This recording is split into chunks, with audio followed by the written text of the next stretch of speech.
Our general minister and president concluded the regional assembly yesterday, and she spoke briefly about the story that I am about to tell.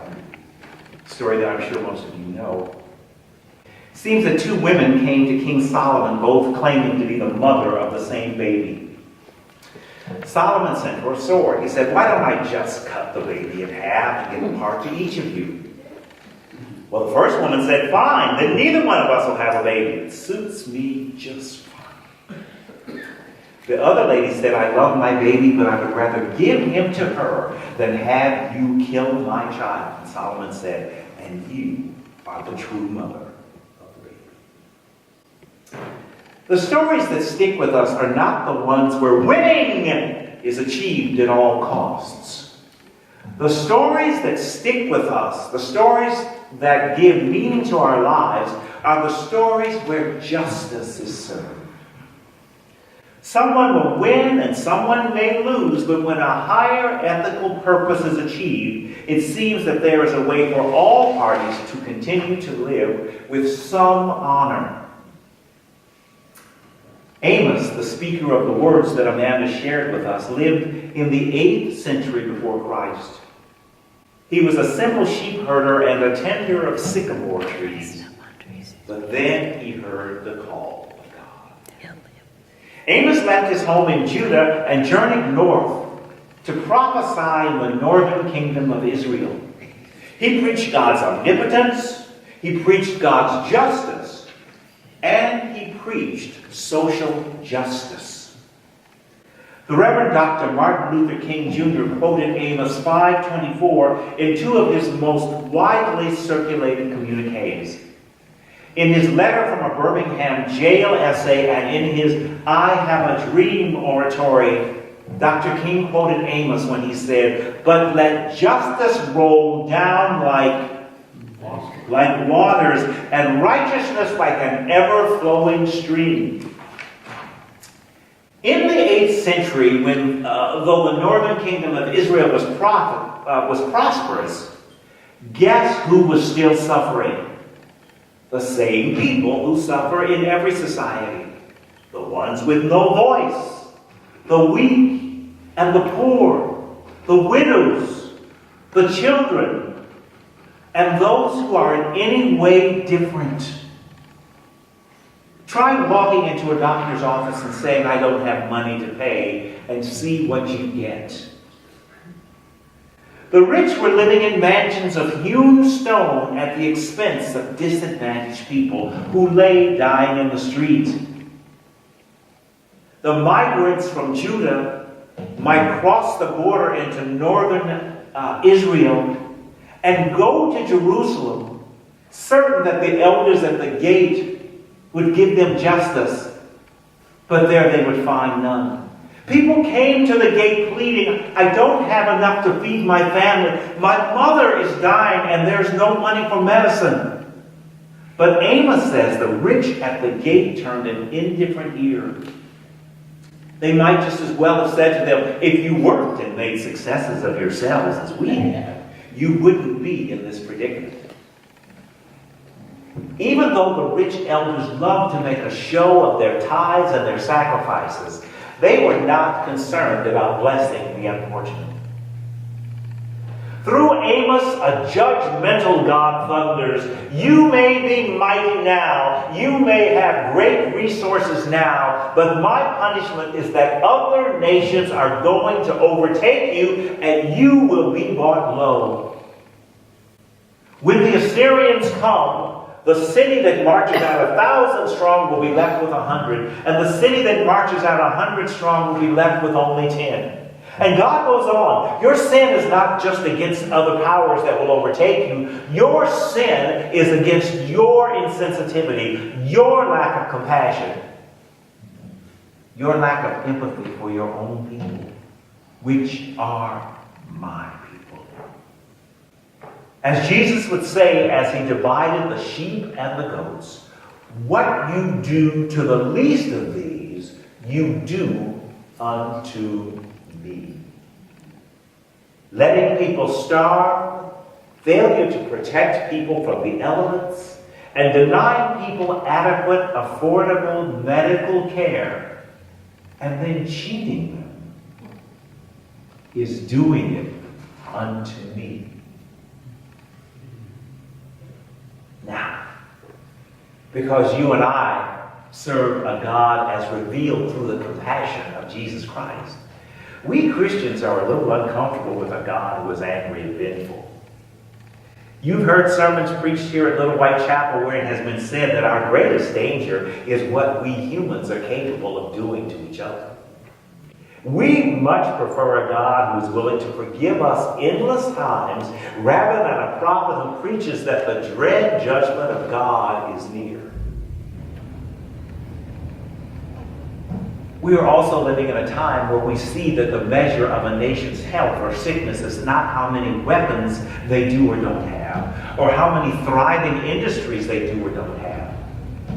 The measure of health and wholeness in a national economy is how well does that nation take care of its most vulnerable citizens, the poor, the differently able,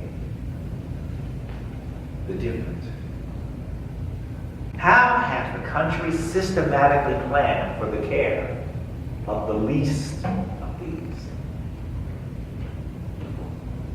A society is in internal danger when the rich ignore the poor, and the poor have no compunction then from stealing from the rich. And people are afraid to leave their homes safely because the streets are so dangerous.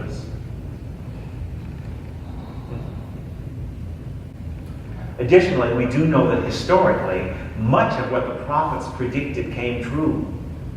Sodom and Gomorrah were destroyed. And there is testimonial evidence from over 500 cultures in the world about a cataclysmic and global flood during the time of Noah. Israel was indeed overtaken by Babylon, as Jeremiah predicted, and Israel was indeed overtaken by Assyria, as this prophet Amos predicted. Even though in these ancient texts God is threatening and speaking retribution, the prophecy of Amos seems to be saying something we must consider today. Because of your inhumane, unjust treatment of each other, you are calling down God's sentence on yourselves. That was 8th century before Christ. So what was the remedy then? What is the remedy now?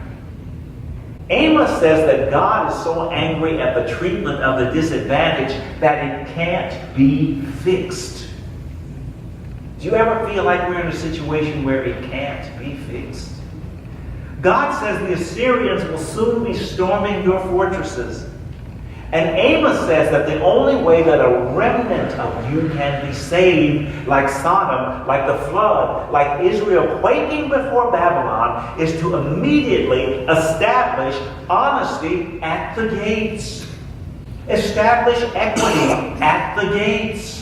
Lend your voice to the voices of those who stand up for others who have no voice to stand up for themselves in the places of justice, in the halls of power, at the gates. Now, Christians, we believe that because Christ has redeemed us and God has forgiven us, we are not already scheduled to be cast out and condemned like those 8th century BCE Hebrews. We believe that we have second chances and we have more chances. But we know that we don't have an endless amount of time to make things right. There is an expiration date on this wonderful, marvelous planet. And there is an expiration date on each one of us. Are we hastening God's judgment upon ourselves by the horrible, unconscionable things we do to each other? Our pollution is causing glaciers to melt, which is causing water levels to rise and water temperatures to rise. Our students are still trying to shield themselves from bullets in schools because nobody has stepped up to protect them. We continue to react to racial outrage and outrage towards the LGBTQI community, but are we moving from outrage toward coalition? Not so much. Churches are begging parents to bring their children to church so that they might develop a spiritual and moral ethic in a social setting.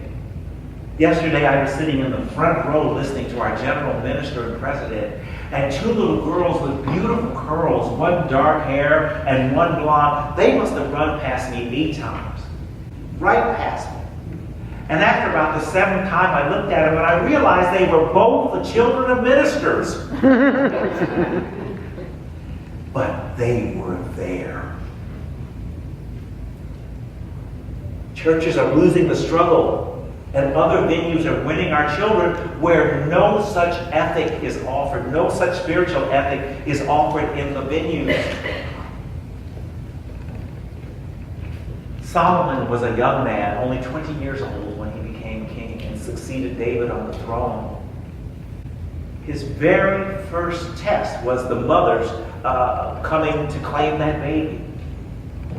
But just before his first audience with those two women, 1 Kings records Solomon having a dream where God appeared to him and said, "Solomon, ask from me what I should grant you." And Solomon responded with a heartfelt prayer, thanking God for being constant to his family, thanking God for blessing his father David with a long and glorious reign as the king of God's people. But then Solomon said, "For myself, God, I am only a child. I do not know how to go out or to come in. And your servant is in the midst of the people whom you have chosen, a great people so numerous that they cannot be numbered or counted. What do I want, God? God, give your servant an understanding mind to govern your people.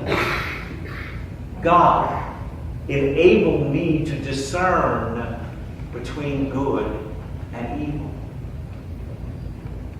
The book of 1 Kings records that Solomon's prayer pleased God mightily, and God responded to Solomon, "As a governor and a shepherd of my people, you did not ask for long life for yourself. You did not ask for riches. You did not ask for the extermination of your enemies.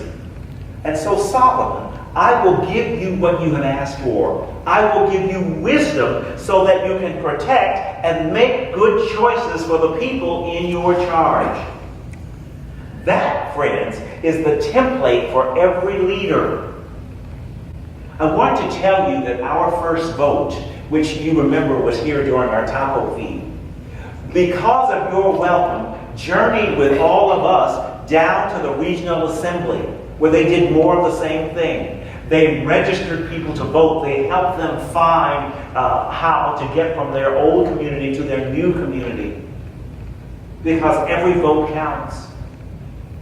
The time is long overdue for us to go to the gates of judgment and demand equity and honesty.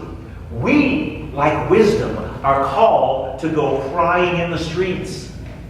With our cries, with our protests, and with our votes in this upcoming election and in every subsequent election, please be diligent in keeping your voter registration current.